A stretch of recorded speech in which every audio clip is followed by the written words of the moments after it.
rising infections and the hospitals are filling up again, mainly with unvaccinated patients, but also some vaccinated. So while there's no doubt that vaccines have reduced the impact of the virus, saving people from the burden of severe disease and from death, there's still a lot more to be done. Let me stress that vaccines are continuing to prevent many millions of EU citizens from becoming very ill or dying.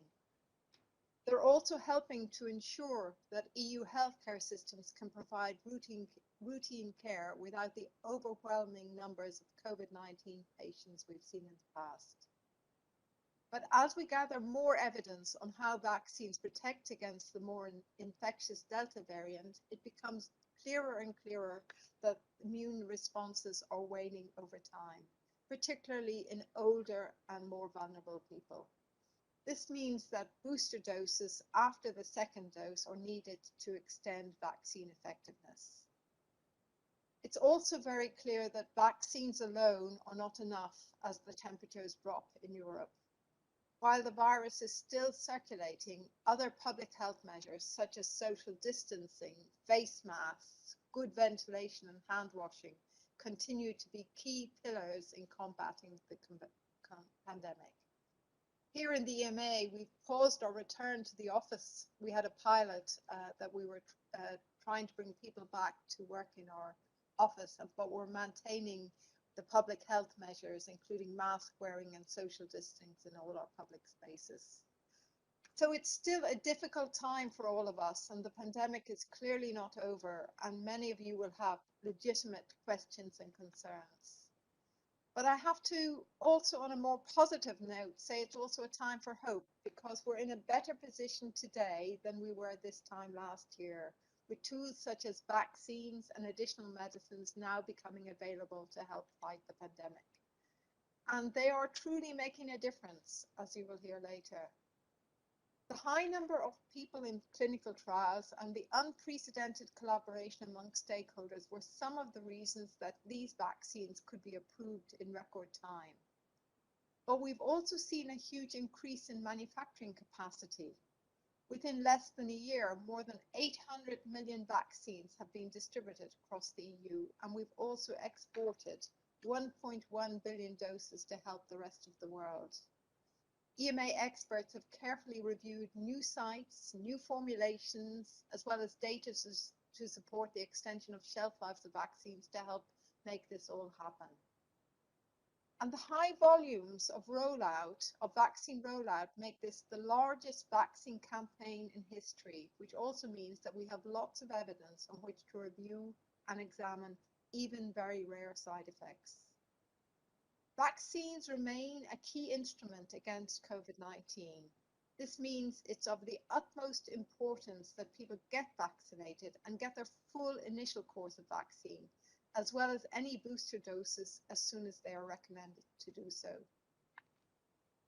Nearly 77% of the EU population over 18 is now fully vaccinated, but there are still very important differences in vaccination uptake between countries, and governments in these countries are working hard to address this challenge.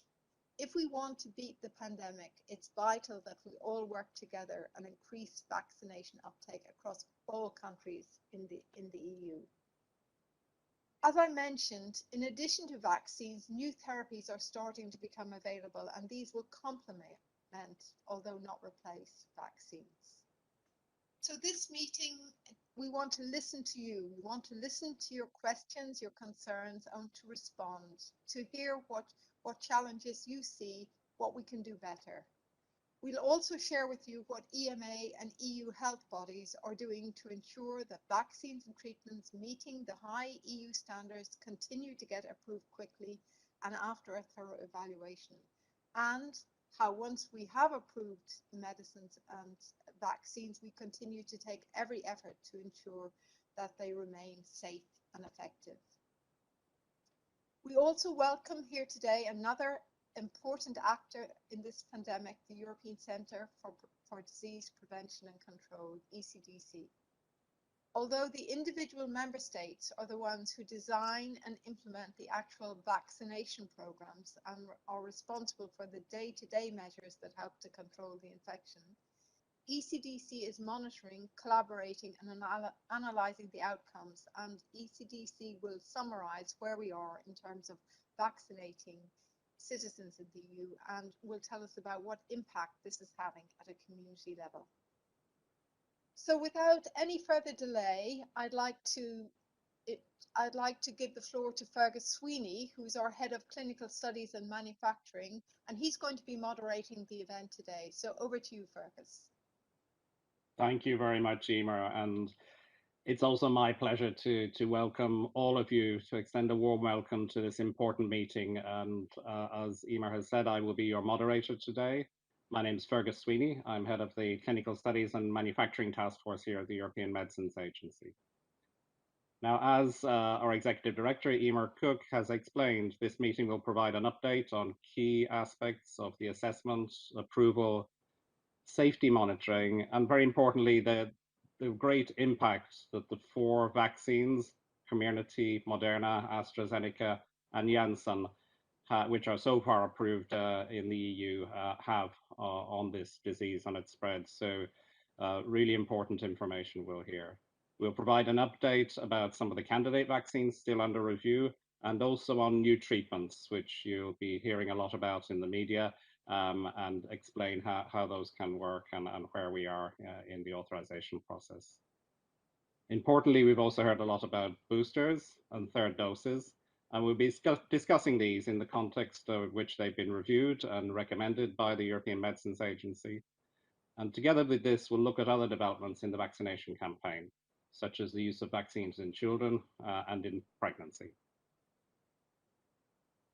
Now, as many of you will be aware, there's a lot of misinformation circulating on social media, on the internet, and it's important for us to be able to guide you to show the information sources that we make available on COVID-19 treatments, vaccines, and therapeutics, and how we're working to ensure that citizens do have a reliable, transparent source of information, which is readily understandable and you can use to support your decisions.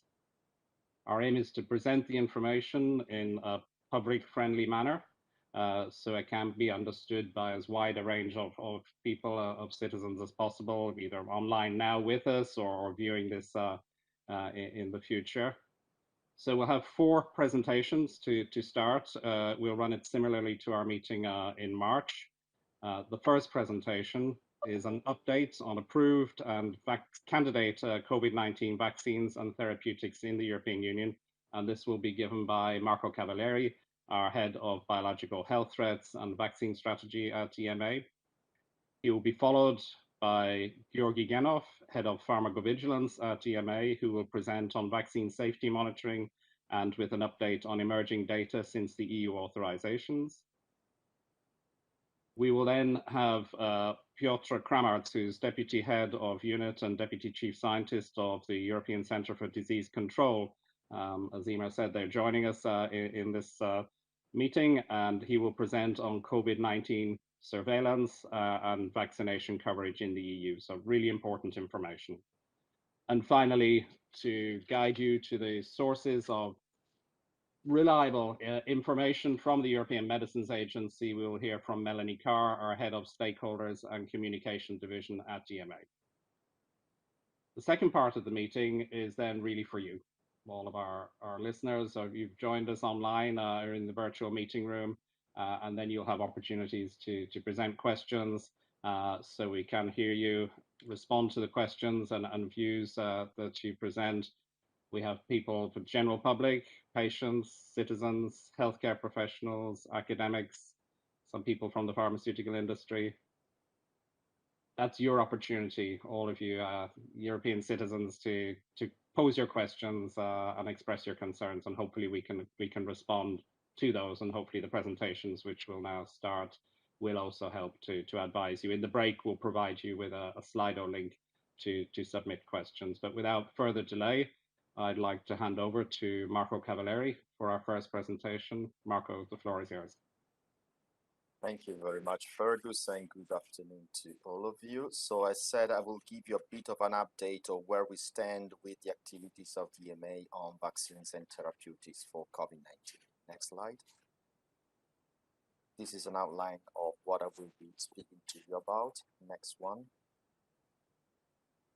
So this slide is a kind of busy one, but also shows how busy we have been throughout this pandemic so far, and we will continue to be busy. So you will see that right from the declaration of the pandemic, beginning of next year, we immediately took action, established our expert task force, and start talking to developers of new or repurposed therapeutics and also of developers of vaccines. And we started evaluation procedures already in May last year, which led to the first approval of the first therapeutic for COVID-19, which was Veklury in July last year.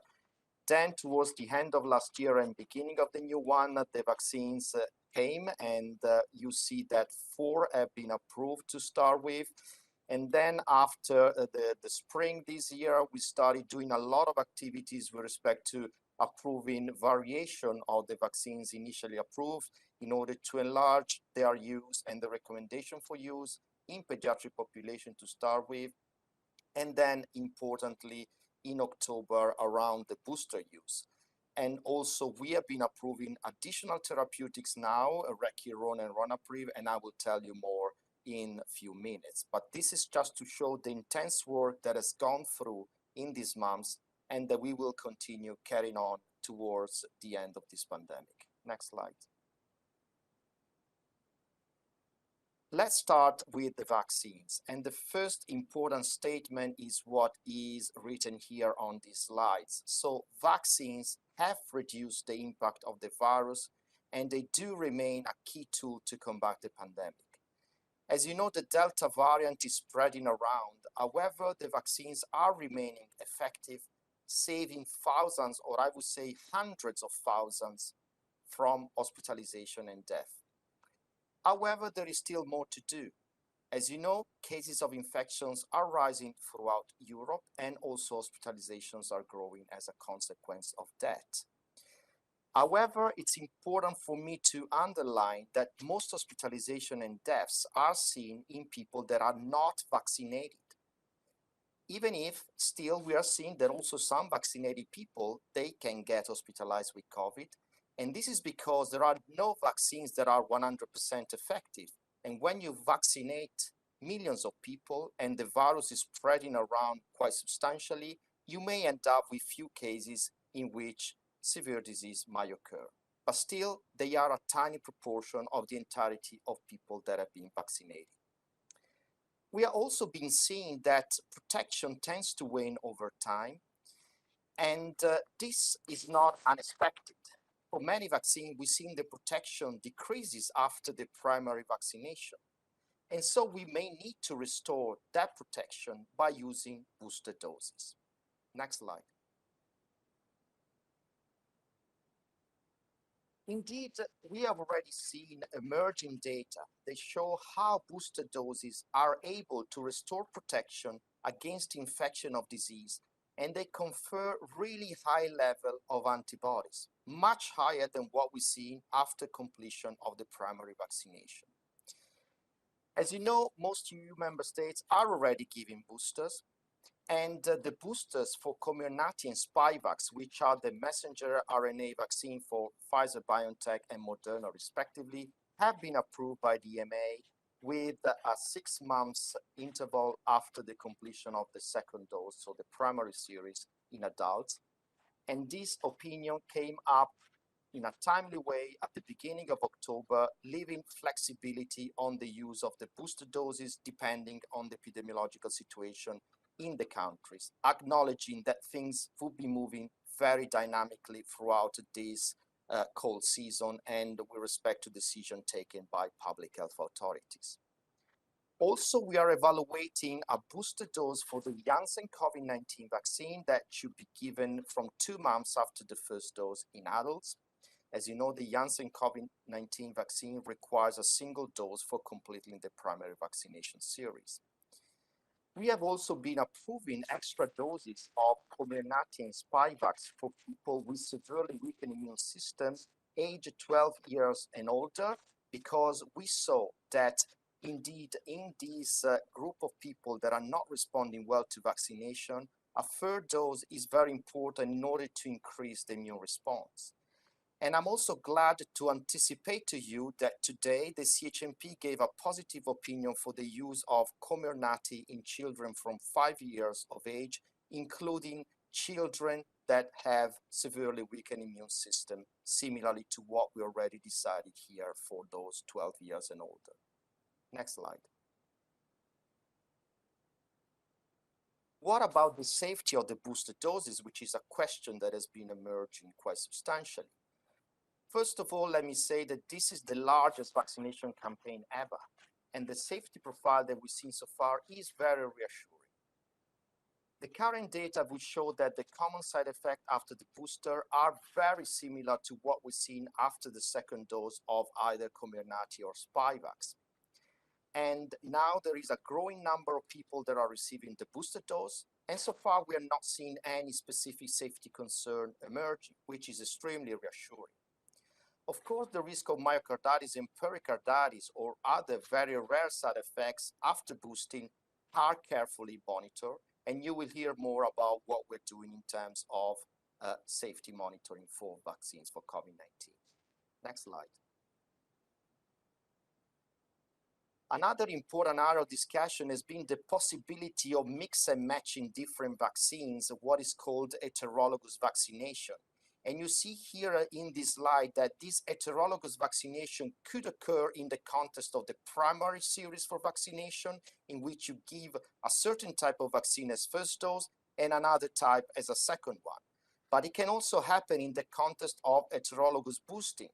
In this case, maybe a single type of vaccine has been given for the primary vaccination series with 2 doses, and then a booster with a different type of vaccine is administered. And so far, what we've seen that there is a very good immune response with certain type of heterologous primary vaccination or heterologous booster vaccination schemes, which is extremely reassuring and extremely important, because it will increase the flexibility in the member states on which vaccine to use in the context of primary vaccination or boosting. And EMA will be providing some recommendation based on the current evidence of what could be the best strategies to be used in the context of heterologous primary vaccination or heterologous boosting. And we are still aiming to come up with this recommendation by the end of next week or soon thereafter. Next slide. As said, a very important topic is what about the use of COVID-19 vaccines in children? And we know that severe COVID-19 and death remain quite rare among children. However, disease of all severity still occur in all the pediatric ages. Moreover, high transmission results in increased hospitalization in children of all ages, and we are seeing this according to the most recent epidemiological data from Europe and other parts of the world. Although children with underlying condition would be more vulnerable to the consequences of the infection with this virus, healthy children do also represent the majority of pediatric hospitalization in the European Union based on the data collected from the ECDC. After COVID-19, moreover, children can suffer from what is called the multisystem inflammatory syndrome, which is quite a nasty disease and can be very severe with admission to intensive care in up to 70% of the cases. So another quite detrimental effect of infection with COVID-19 in pediatric ages. The children also can be exposed to the long-term consequences of COVID-19, which is currently poorly understood and would go into the generic name of long COVID or post-acute COVID. But we have the impression that we are just seeing the tip of the iceberg, and we need to learn more about what this means and what really is the burden of disease associated with the long-term consequences of infection with this virus in the pediatric population. Next slide. So From an EMA perspective, as said before, the two messenger RNA vaccine, Comirnaty and Spikevax, have been approved for the use in children from 12 years of age. And also, as said, I'm glad to tell you that Comirnaty from today has received approval for children 5 to 11 years of age. And this is based on a different dose than the one used in adults, essentially is a much lower dose. Spikevax is under review for a very similar age group, so from 6 to 11 years old. Member states are then able to decide on how to use this vaccine in children as part of their vaccination campaign. But EMA is always working together with the ECDC, trying to give all the support that we can to national authorities in helping them with making their decisions. Next slide. Another important area is what the impact of COVID-19 in pregnancy and how much vaccines could help here as well. COVID-19 indeed can be particularly dangerous for pregnant women, and vaccination offers them protection. We have seen already data that clearly show that the messenger RNA vaccine are able to prevent COVID-19 in this vulnerable group. And also studies on safety of the messenger RNA vaccine in pregnancy are at the moment not suggesting any safety concern. Considering that now we are seeing pregnant women going to hospital because of COVID and also to the intensive care, it's very important that we consider vaccination in this vulnerable group in order to save the life of the mothers and the children. Next slide.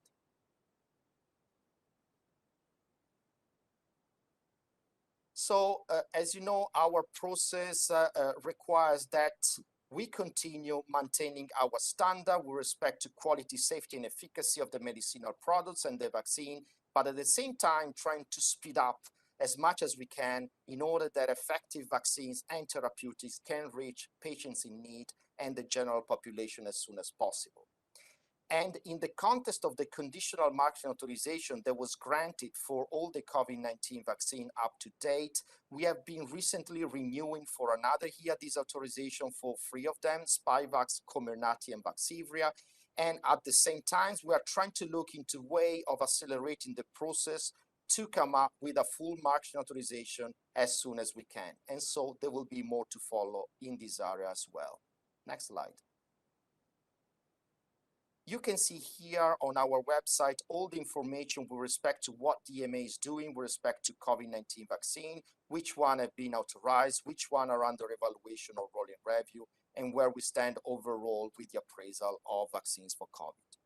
Next slide. With respect to vaccines that are in more advanced evaluation stage, Nuvaxovid, which is the vaccines from Novavax, which is the first protein-based vaccine, is undergoing an evaluation for marketing authorization. This is based essentially on the spike protein of the SARS-CoV-2 virus, which is a key protein on the surface of the virus that acts a bit as the key in order for the virus to enter into the cells in our body. It also contains an adjuvant that helps strengthen the immune response to the vaccine. The start of the final assessment after rolling review has been completed, and now we are entering to the final phase of the evaluation. And we do really hope to conclude on this vaccine as soon as we can. Next slide. There are other vaccines that are still undergoing rolling review by the EMA, and the 3 of them, you see them on this slide. The first one is the one called Sputnik 5. We started rolling review in March. It's based on 2 different adenoviruses as viral vector, so in a kind of heterologous vaccination, and is developed by the Gamaleya National Center of Epidemiology and Microbiology. Then we got another vaccine, which is called the CoronaVac. This vaccine is based on another platform technology. Essentially is a whole virus that has been inactivated, so killed and used in order to generate an immune response that will be protective. And this is developed by Sinovac Life Science. And the third one that is under rolling review is called Vitpreftin. This is based on a more traditional technology similarly to the Novavax one. So it's the spike protein with an adjuvanting system. And this is developed by Sanofi Pasteur. Next slide. Now, moving away from vaccines and entering into the area of therapeutics, it's important for me to start by saying that therapeutics could be extremely important in order to complement but not replace the role the vaccines have in the fight against COVID-19. New or repurposed therapeutic could treat or prevent COVID-19, and we've seen quite a large evidence on a number of investigational agents in this regard. They are therefore expected to provide an additional tool to reduce the burden of disease associated with COVID-19. And we could argue that therapeutics would be particularly relevant for vulnerable groups and people who do not respond adequately for vaccination. Next slide. So what kind of products are we talking about? Essentially, we have two big areas of type of medicine. The first one are so-called biological medicine and include neutralizing monoclonal antibodies, which are made of proteins that are able to attach to the virus and stopping it from entering into the cells in our body and therefore preventing the spread of the virus and the severe symptoms that will occur once the virus is spreading. Others, on the contrary, will work as immunomodulatory agents, so with a very different mechanism of action, and they are aimed to reduce the activity of the body's immune system with the aim of reducing inflammation and ultimately respiratory failure and death. Some other agents are chemical medicine. They can be small antiviral molecules that can be given orally, which is a big advantage. And they can act on different targets within the virus, either the polymerase, which is the machinery for creating new viral particles, or certain specific proteins like the protease, which are necessary for assembling viruses that can then proliferate into the body. Other chemical agents work as immunomodulatory agents, so similarly to some of the biologics, and they would help to stabilize the abnormal immune responses that we see once the disease is progressing and patient gets severe COVID. Next slide. And you can find here on our website all information as well on therapeutic, as I just mentioned, but also even more. Next slide. So far we got 3 therapeutics agents authorized in the European Union. As mentioned before, Vaclurir, that is based on remdesivir, has been the first one to be approved for the treatment of COVID in people from 12 years of age with pneumonia requiring extra oxygen. And as said, recently we approved these 2 monoclonal antibodies product. The first one is based on the monoclonal called remdesivir, which is approved for the treatment of COVID-19 in adults at increased risk of severe disease. So before really they get a COVID that requires hospitalization. And a similar indication has been granted for Ronapreve, which is based on a cocktail of 2 monoclonal antibodies, casirivimab and imdevimab.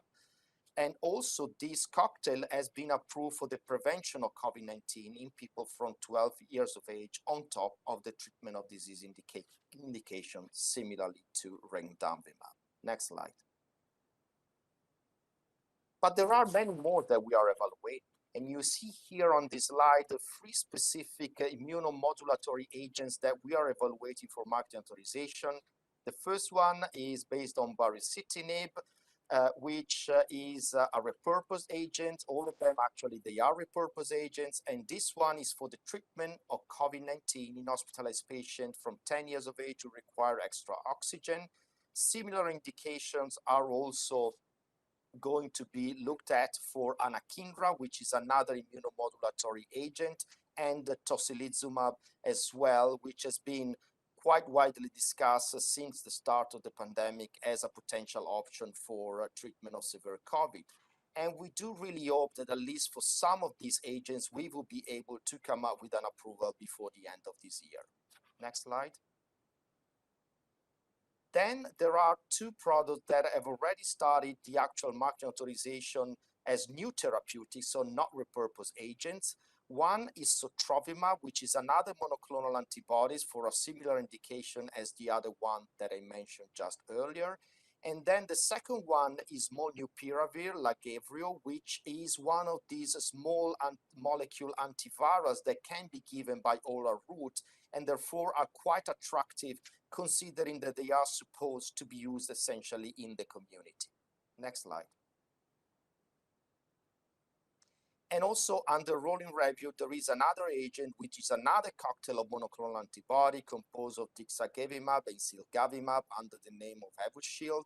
And this one, really, the development has been initially focused on the prevention of COVID-19 in adults, although there are also studies emerging with respect to the treatment, similarly to what we're seeing with the other monoclonals.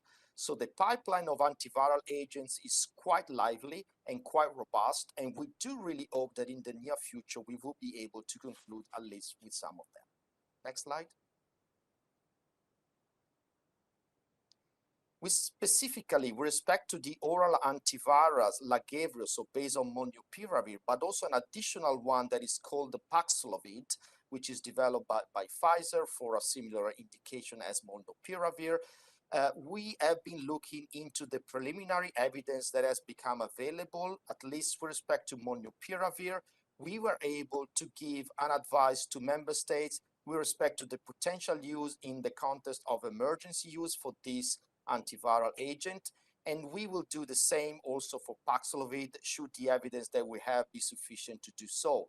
We think that this is very important since we don't have an emergency use authorization at European level, and this can be used as a kind of surrogate in order to support member states' decision with respect to the emergency use of these antiviral drugs.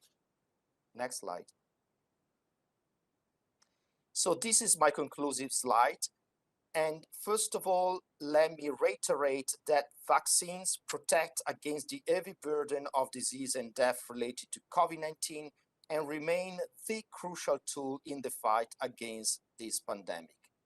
Infections, as you know, are growing in Europe as a result of the spread of the Delta variant, the cold season, the waning immunity after the primary vaccination, and relaxation of social measures in many places. Vaccination coverage in some places is unfortunately still very low, leaving many unvaccinated people vulnerable to severe disease. Now it's time to fill this vaccination gap, and we should do this as soon as we can as a top priority. Booster doses in parallel are also very important since they are able to restore the protection of people who already had the primary cycle and bring back the same level of protection from infection and disease. Besides vaccines, safe and effective therapeutics will be extremely helpful in the fight against COVID-19, but they do not replace vaccination. So they should be seen as a complementary tool, very important because unfortunately many more people will get sick with this virus. European citizens are encouraged to get vaccinated and follow public health measures recommended by the authorities in order to keep themselves safe and the infection levels low. We are pretty confident that with all these tools and all with these measures, we will be able to cut down the burden of disease associated with this virus and end this pandemic in the near future. I will stop here and I will hand over to my colleague, Georg Benov, who will talk about what we're doing around safety monitoring. Over to you, Georg. Thank you very much, Marco. Good afternoon, all. I'm Georgi Genov, and I'm the head of pharmacovigilance at the European Medicines Agency.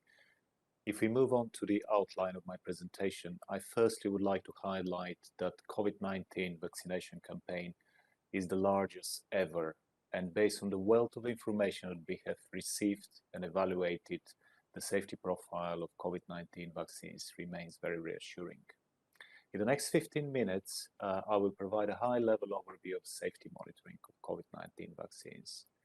Moving on to the next slide, let me start with a brief reminder as to why do we need to monitor safety after approval. All medicines, including vaccines, have benefits and risks. As with any mass vaccination campaign, issues might arise that have not been identified in clinical trials. As regulators, we need to detect those, act swiftly, and communicate in full transparency. To manage these exceptional circumstances, additional resources are being mobilized to closely monitor safety. Moving on to the next slide. Here, one of the main pillars of safety monitoring is review of suspected side effects reported by patients and healthcare professionals. Anybody can report, and all reports are sent to Eurovigilance, our European database of suspected side effects. I would like to use this opportunity to express our gratitude to all that took the time to submit to Eurovigilance this important information to allow us to closely monitor the safety of COVID-19 vaccines.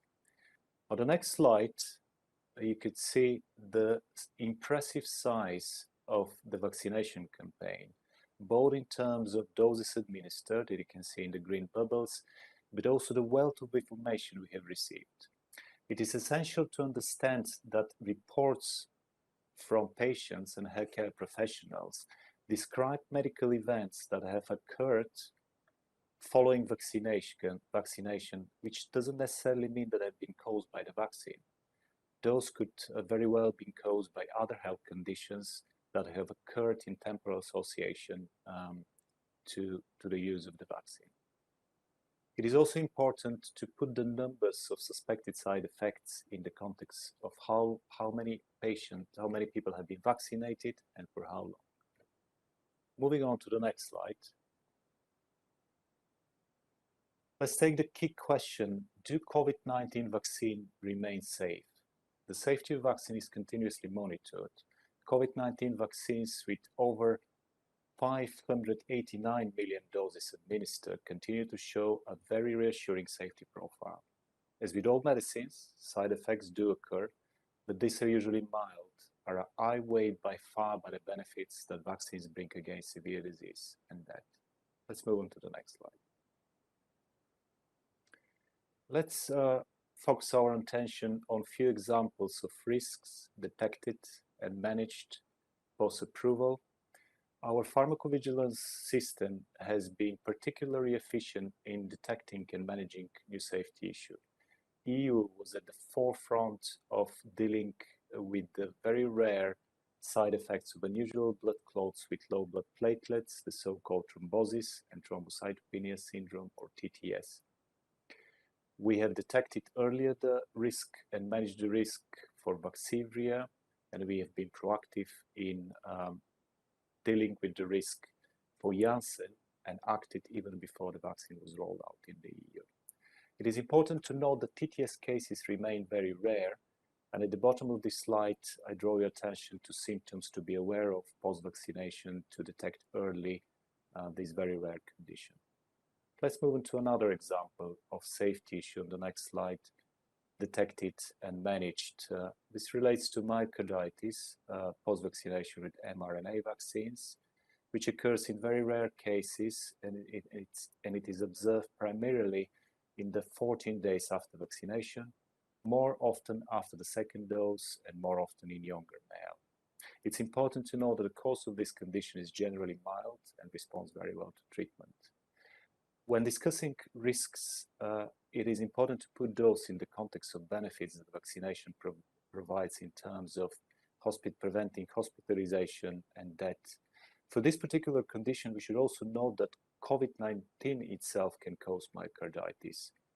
And if we consider for children and adolescents the risk that COVID causes that Marco described earlier, the so-called MIS, multi-system inflammatory syndrome, we should know that this condition can also cause myocarditis as a result of COVID, among other serious complications.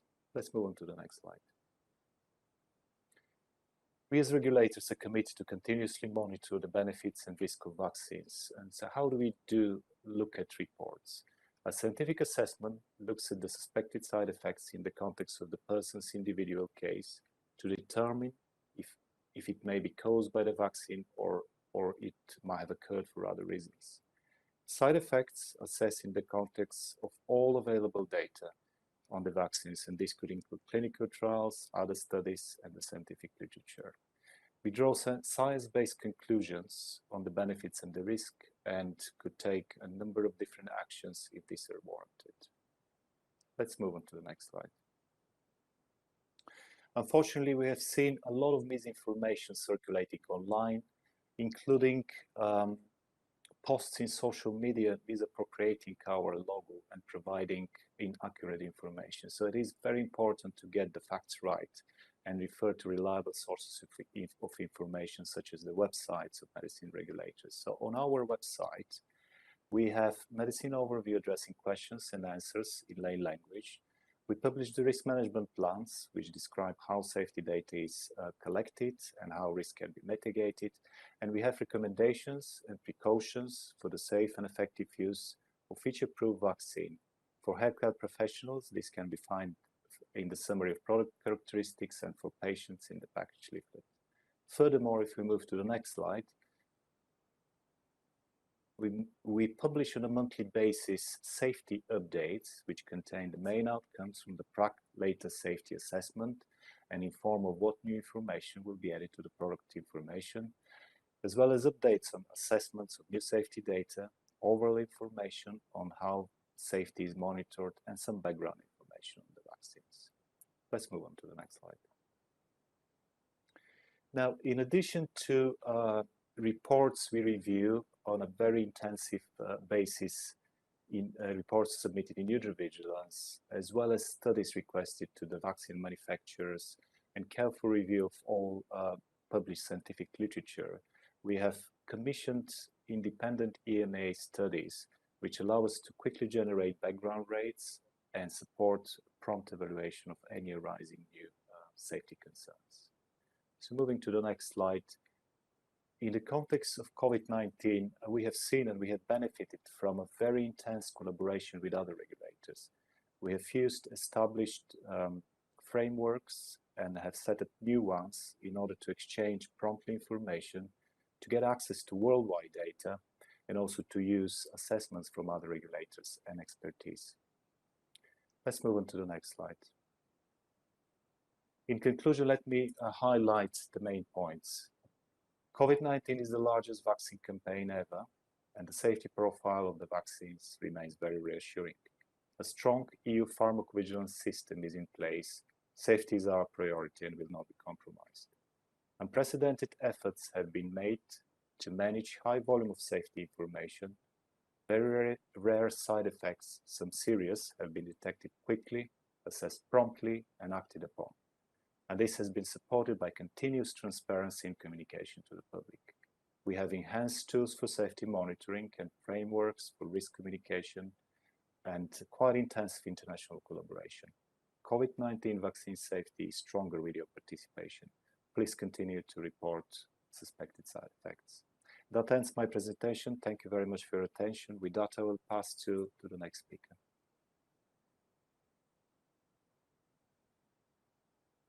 Hello, everybody. Can you hear me? Yes, we can, Piotr. Thank you. My name is Piotr Kramars.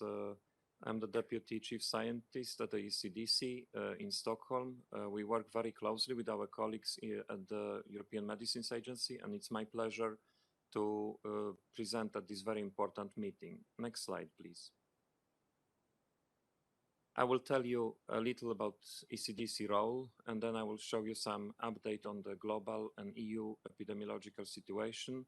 And then finally, I will show you some information about the current status of the vaccine uptake, about the genomic variants, and about the importance of so-called non-pharmaceutical interventions. A lot of what I'll be presenting comes from ECDC work as part of the public health emergency. We raised the level of alert to the highest second level at the beginning of last year already, and we've remained at that level since then. Next slide, please. ECDC is an EU agency like the European Medicines Agency, and we are responsible for coordinating prevention and control of communicable diseases in the EU. And as part of this, we conduct epidemiological surveillance at the EU level. And for COVID, it means monitoring of case, death, testing rates, test positivity, which is like a proportion of all the tests that come out positive for COVID, and more. We also provide support to public health microbiology work of the member states. And as part of this, we issue guidance on rapid antigen test use or genetic sequencing.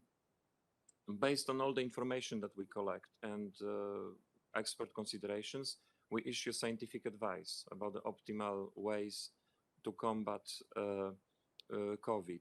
And in that, we provide options for the member states to prevent and to fight COVID. And the member states choose the right options depending on their situation. We also provide direct support to member states when needed and when requested. And for example, now we are working especially closely with countries with a low vaccination coverage to help them change this situation. And finally, we provide preparedness support, capacity building, and health communication support. On the picture, you see our Emergency Operations Center.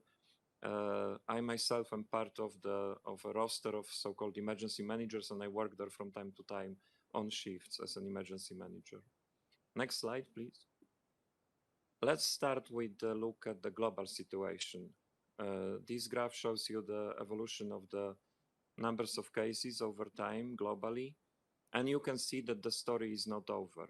We are going through another wave of COVID, and it's very much driven by what is happening in Europe, the dark blue bars on the graph. But compared to the previous waves, we have more effective tools, and especially we have vaccination, and we have to use it to the maximum potential. Next slide, please. Let's focus now on the situation in Europe.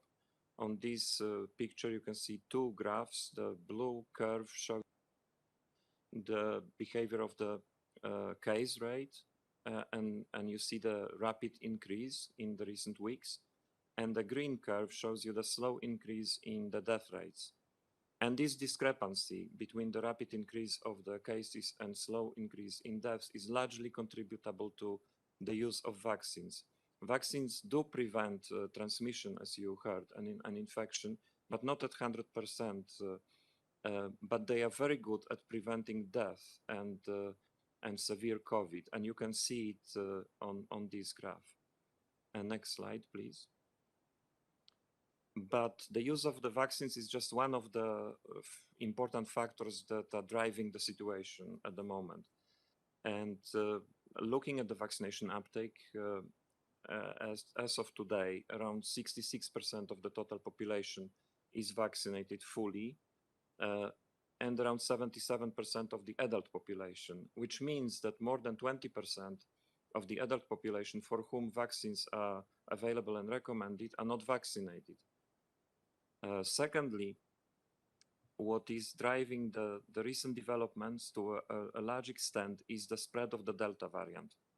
The Delta variant, you will see on my next slides, is dominating in Europe now, and it's up to 60% more transmissible than Alpha, the previously predominant variant, and Alpha was already more transmissible than the original Wuhan variant. Finally, what we observed during the summer and shortly after was a widespread relaxation of so-called non-pharmaceutical measures. And these include things like physical distancing, face mask wearing, various hygienic measures. And this is also contributing to what we see now, all the increases and worsening of the situation. Next slide, please. So let's first look at the impact of vaccination. On this curve, you can see the evolution of death rates over time since the beginning of this year until now. And this is displayed by the different levels of vaccine uptake in different countries. And you can compare the steeply increasing curve on the top, the orange one. These are death rates in countries with the lowest vaccination uptake. And then you can compare it to the bottom of the graph, where you see what is happening in countries with the highest vaccine uptake. And you can see the difference. This is because vaccines prevent deaths, and you will see that they also prevent severe COVID on the next slide. So here you can see a similar situation when we look at the hospital occupancy over time. Again, the hospital occupancy increases or doesn't increase. The curves are quite flat when the vaccine uptake is the highest. Next slide, please.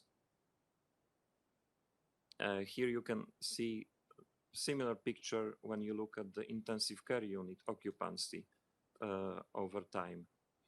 And this is very important. As I said several times, the vaccines are very good at preventing severe COVID, hospitalizations, intensive care admissions, deaths. It's important because this saves lives and protects health, but it's also very important to protect the healthcare systems and the healthcare workers who are under a lot of pressure, and this pressure has been increasing in the recent weeks. Next slide, please.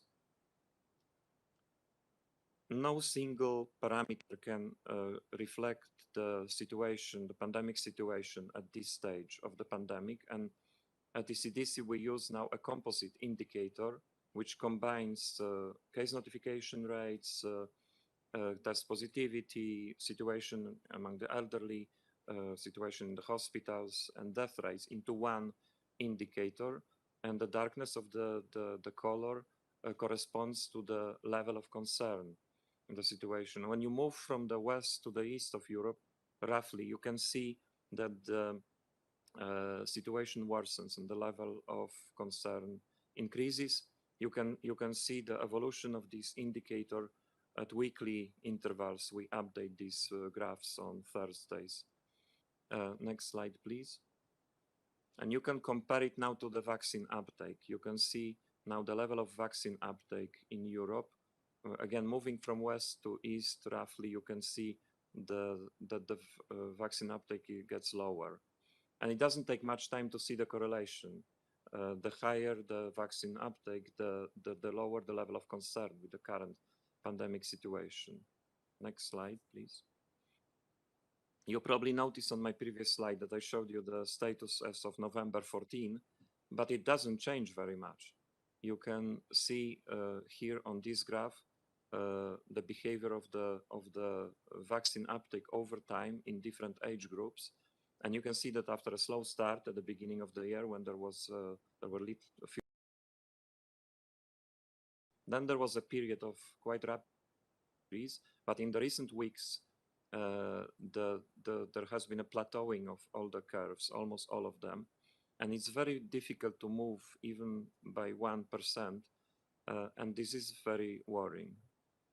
Next slide, please. Another important factor that is driving the recent developments is the spread of the Delta variant. Monitoring of genomic variants of the virus is extremely important. This virus mutates as all coronaviruses do. It changes and new variants emerge. And it's very important to detect early any new variants with changed transmissibility or severity of disease or effectiveness of vaccines or medicines. The capacity for such monitoring varies quite a lot across the EU, but it's increasing. And we at the CDC work very closely, on the one hand with the European Commission, and on the other hand with the member states, to improve the infrastructure and to train personnel so that this capacity for genomic monitoring increases, and it will be used not only for COVID, but hopefully in the future for other pathogens. Based on all this monitoring, we can see that the Delta variant is now dominating Europe. It evolves further, and there are some sublineages which we closely monitor.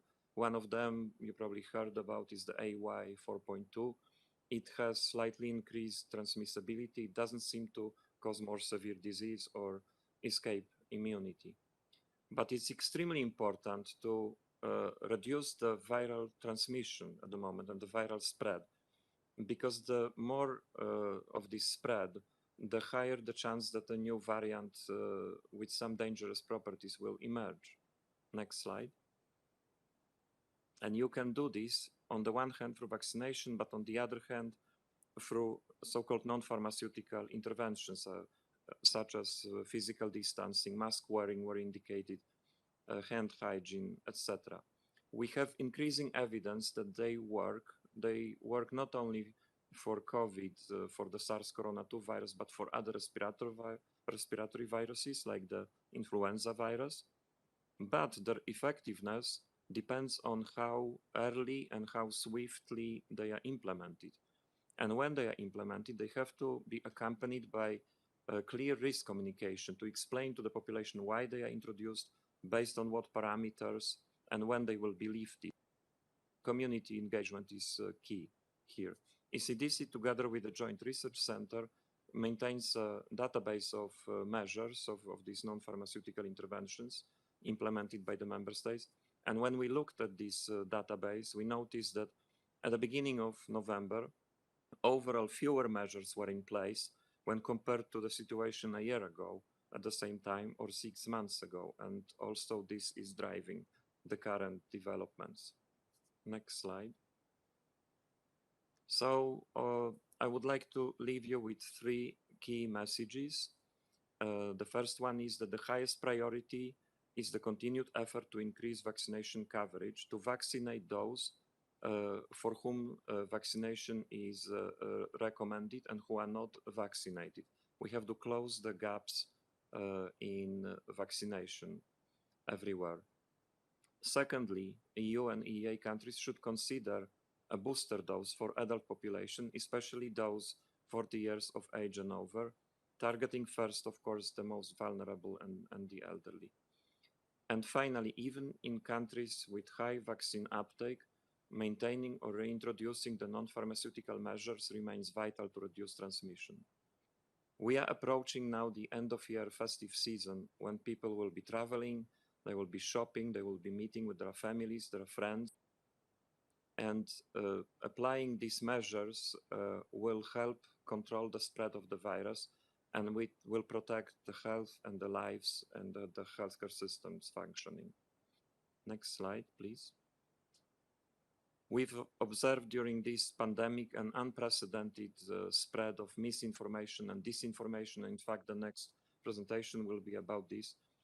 And the best way to address it is to spread facts, factual information and evidence-based information. And I would like to encourage you to visit these links and help us review the information there and help us spread this through your networks, starting with the rapid risk assessment that we just published yesterday on our website. And I presented you some elements that come from this rapid risk assessment, but you have much more there. So please start with this first link.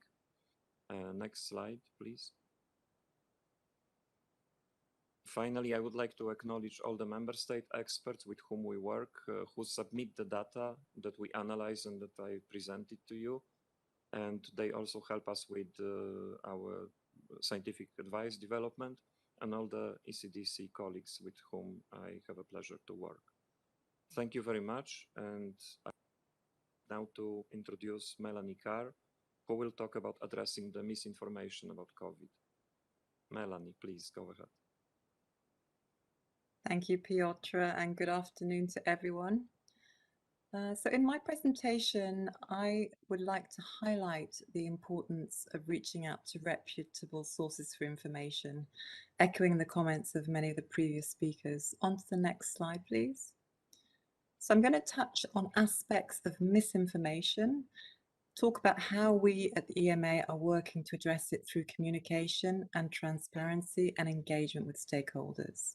On to the next one, please. Now, just by way of background, and perhaps somewhat surprisingly, given the magnitude and the gravity of the pandemic, we are seeing a high level of misinformation and disinformation circulating, which has a large public health impact. It undermines trust in medicines, fuels vaccine hesitancy, and limits uptake of life-saving vaccines. In particular, social media is being used to propagate an infodemic, where disinformation and misinformation are being spread. It's also supporting, in some sense, the polarization of public debate on topics related to COVID-19.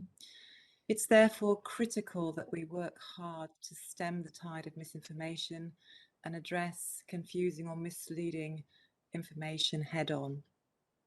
On to the next one, please. So a few words about what we're doing at EMA.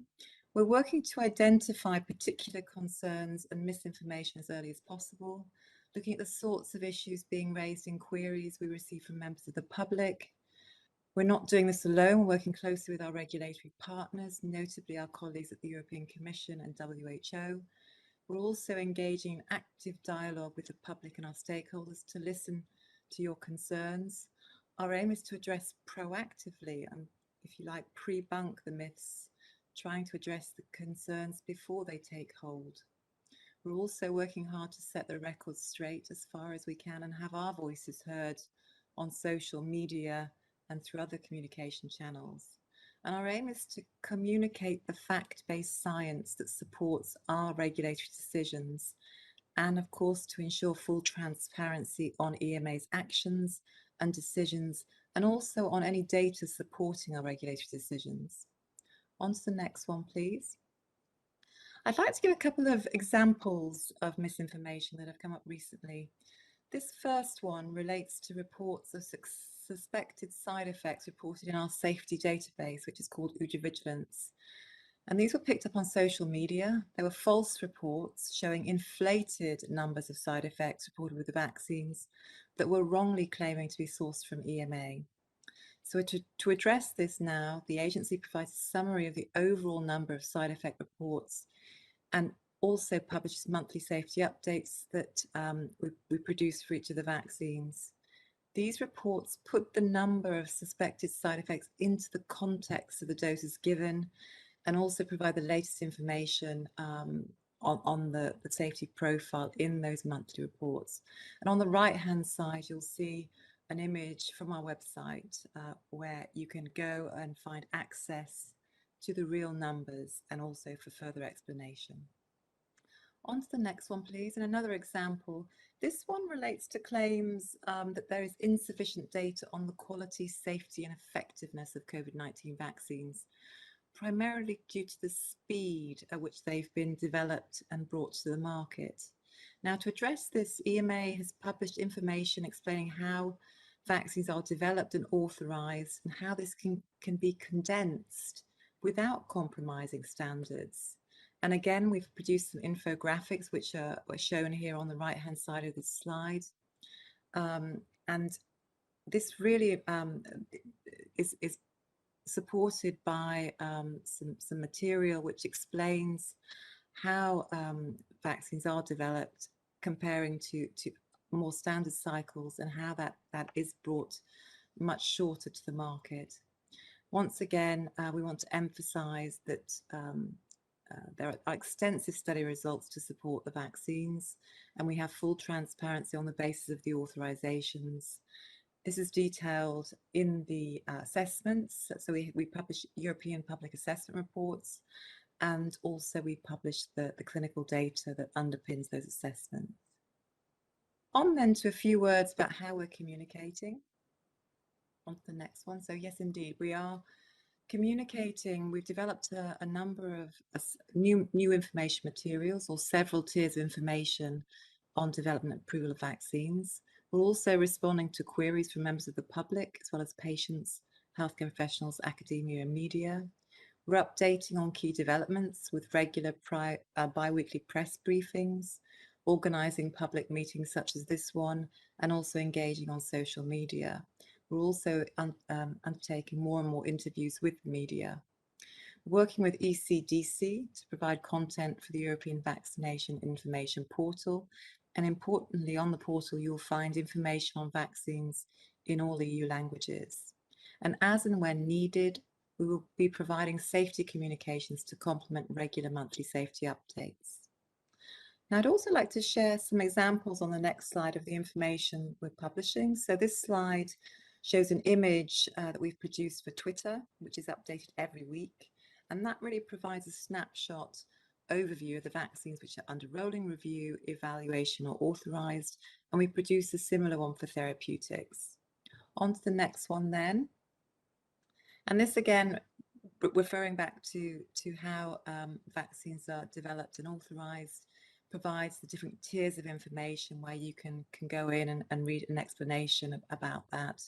It also covers the post-marketing monitoring phase. And again, it clarifies that vaccines are being developed following the same legal requirements for pharmaceutical quality, safety and efficacy as for other medicines. On to the next one, please. Now, in terms of information on vaccines, we provide several levels of information. So you can start by looking at the high-level product information. You can look at medicines overviews, which are written in very simple, plain language.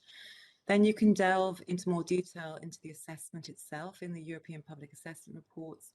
And then if you'd like to go into more detail on the clinical data, you can access the clinical data on this area of our website, which is shown on the slide. And that shows data that has underpinned those regulatory decisions. It includes the clinical summaries, but also the clinical study reports. On to the next one, please. And this is just another example of the information we're putting out on social media.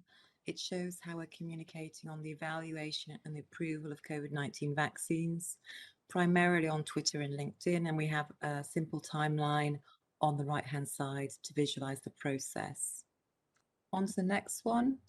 And this just summarizes who we're working with. So we're actively engaging with patients, healthcare professionals, through their representatives in the pandemic task force, also very importantly through our regular working party interactions.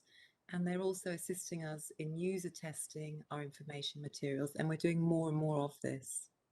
Working closely with the European Commission, with ECDC and the national competent authorities, we're also making efforts to communicate information in the most meaningful way, so using plain language and again, user testing the messages to promote understanding. On to the next one, please. Now, we are very keen to listen to the public and our stakeholders and address any concerns on vaccines as they arise. We launched the first in our series of public stakeholder meetings in December, and today's meeting brings us to a total of four.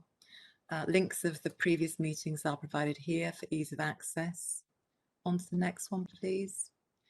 And really, this is just to close. So in terms of the take-home messages from me, it really is to be wary of misinformation. It can have serious consequences. So to ensure you get the facts, go to the public health authorities and other reputable sources of information. Ensuring access to reliable information, good and timely communication and transparency are really key to reinforcing trust in decisions of regulators, but also in understanding the rationale that underpins those all-important decisions on medicines and vaccines. And it's not just about transparency, it's about providing access to clinical data. We don't just want to publish information, we also want to add context, explain the science in plain language. Engagement is really crucial for us, so actively listening to your questions, to any concerns you have so we can hopefully address them, and involving stakeholders and members of the public in our activities. And on that note, we're very much looking forward to discussing with you today. So on my final slide, I'll leave you to a link to our corporate website for further information, where you'll find all information on COVID accessible through our COVID homepage. So thank you very much, and I'll now pass the floor back to Fergus. Thank you.